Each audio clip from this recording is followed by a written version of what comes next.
उघडून टाका, ती संधी आज तुमच्या हातामध्ये आहे. नांदेडच्या सुजाण नागरिकांना मला विनंती करायची, मित्र, आपला हा राजकीय पॉलिटिकल डिसिजन आहे. हा माझ्या जातीचा आहे, तो माझ्या समाजाचा आहे, तो जवळचा आहे, तो सोयरा आहे, तो धायरा आहे, नातेवाईक आहे. हा झाला कार्यक्रम, झाला मग सगळा. कामाच्या अपेक्षा आमच्याकडून करायच्या, मतदान मात्र सोयरा धायरा. थांबवा कामाला किंमत. आम्ही जी कामं केली काय ते व्हॅल्यू आहे का त्याची? काय आमचं म्हणणं तेच आहे. 5 वर्षामध्ये आम्हाला काही सांगायची गरज नाही. आमचा प्रेसिडेन्स आहे. आम्ही गेलं काय 40 वर्षात 50 वर्षात. त्यांनी जे आज वल्गना करतायत, ते बोलतायत, त्यांनी एकच सांगावं, आमचं नाव न घेता जाहीरनामा काढा. लोकांना इंटरेस्ट नाही आहे. लोकांना टीका टिप्पणीमध्ये इंटरेस्ट नाही आहे. लोकांना पुढच्या 5 वर्षामध्ये तुम्ही काय संकल्प केला आहे आणि काय करणार आहात, आधी काय केलं ते सांगा आणि काय करणार ते नंतर सांगा. विश्वास न ठेवायचा. विश्वास ठेवायचा कसा? तुम्ही काय केलं हे दाखवा आणि काय करणार आहात ते सांगा. म्हणून मित्रो, अधिकच बोलायचं नाही, भरपूर बोलण्यासारखं आहे, पण आता या सभेमध्ये 10 दिवस फार आहे, भरपूर काम आहे. 10 दिवसामध्ये नांदेडच्या सगळ्या लोकांच्या अपेक्षा, त्यांची इच्छा जी आहे, ते स्वप्न जे आहे, त्या पूर्ततेचं एक स्वप्नच नाही, अंमलबजावणी करायची आहे. आणि ती अंमलबजावणी करण्याकरता पुढची 5 वर्षाचा निर्धार तुम्हाला करायचा. आम्ही तर केलाच आहे, तुम्हाला करायचा. तुमची आमची इच्छाशक्ती एकच झाली ना, 100% विजय आपला होणार आहे. तुम्ही चिंता करायची गरज नाही.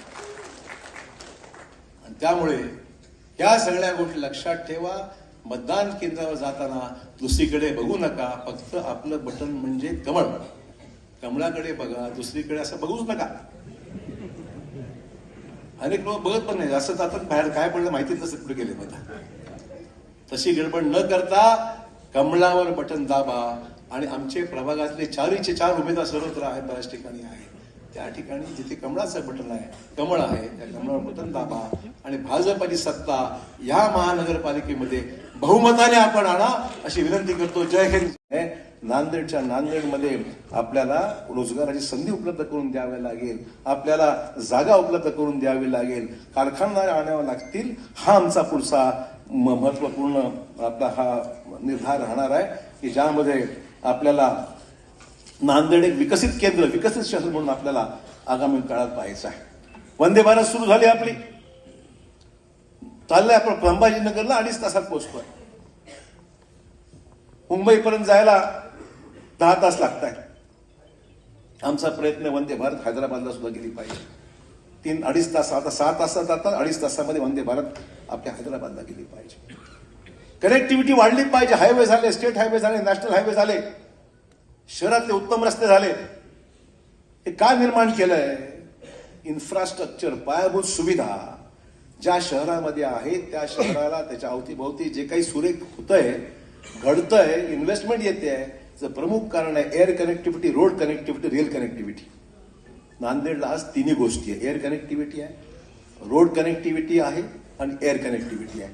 3 गोष्टी झाल्यामुळे नांदेडचं भविष्य पुढच्या 5 वर्षामध्ये झपाट्याने वेग घेणार आहे. हे मला मुद्दाम या ठिकाणी नमूद करायचं. कारण पायाभूत सुविधा निर्माण झाल्या, जे बॉटलनेक होते, जे अडथळे होते, जे प्रश्न होते, ते आता त्यातून दूर झालेले आहे. आणि मग हा संकल्पनामा जो आहे तो विकसित नांदेडचा संकल्पना. बुलेट ट्रेनला मी धन्यवाद मानले. रावसाहेब दानवेचे रेल्वे राज्यमंत्री होते, मी तेव्हाही बोललो. जे काँग्रेसमध्ये असताना सुद्धा धन्यवाद त्यांचे मानले होते. आजही मानतो मी, की ज्यावेळेस जालन्यापर्यंत वंदे भारत सुरू झाली, त्याच वेळेस त्यांनी सांगितलं होतं की मी नांदेडपर्यंत सुद्धा जरूर नाही सुरू झाली. त्यामुळे क्रेडिट मी घेतलं का दुसरं का प्रश्न नाहीये. जे करतं त्याला क्रेडिट दिलंच पाहिजे. आमचं सर्वात सामूहिक प्रयत्न आमचा सर्वांचा. अशोक चव्हाण एकटा ह्याला मी म्हणत कधी जावा, मी कधी करणार पण नाही. म्हणजे करतंय त्याला क्रेडिट दिलं पाहिजे. दानवे साहेब सुद्धा मराठवाड्याचे आहेत.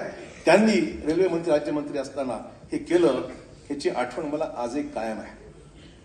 मित्रो, मुक्त नांदेड मला आजही आठवतं. श्रीकर परदेशी हे नांदेडचे जिल्हाधिकारी असताना ते मला भेटले आणि ते म्हणाले, साहेब मी एक मोहीम हाती घेतो आहे, तुम्ही मला राजकीय त्याच्यामध्ये थोडीशी मदत लागेल. काय आहे मला सांगा. साहेब, आपल्याकडे जिल्ह्यामध्ये कॉपिंग करणारा प्रमाण खूप वाढलेला आहे. दर्जेदार शिक्षण होत नाही. नावाला फक्त चाललंय, मार्क एवढे मिळाले, तेवढे मिळाले. मी त्याच्यावर कारवाई करणार आहे. त्याच्यामध्ये राजकीय दबाव येऊ शकतो.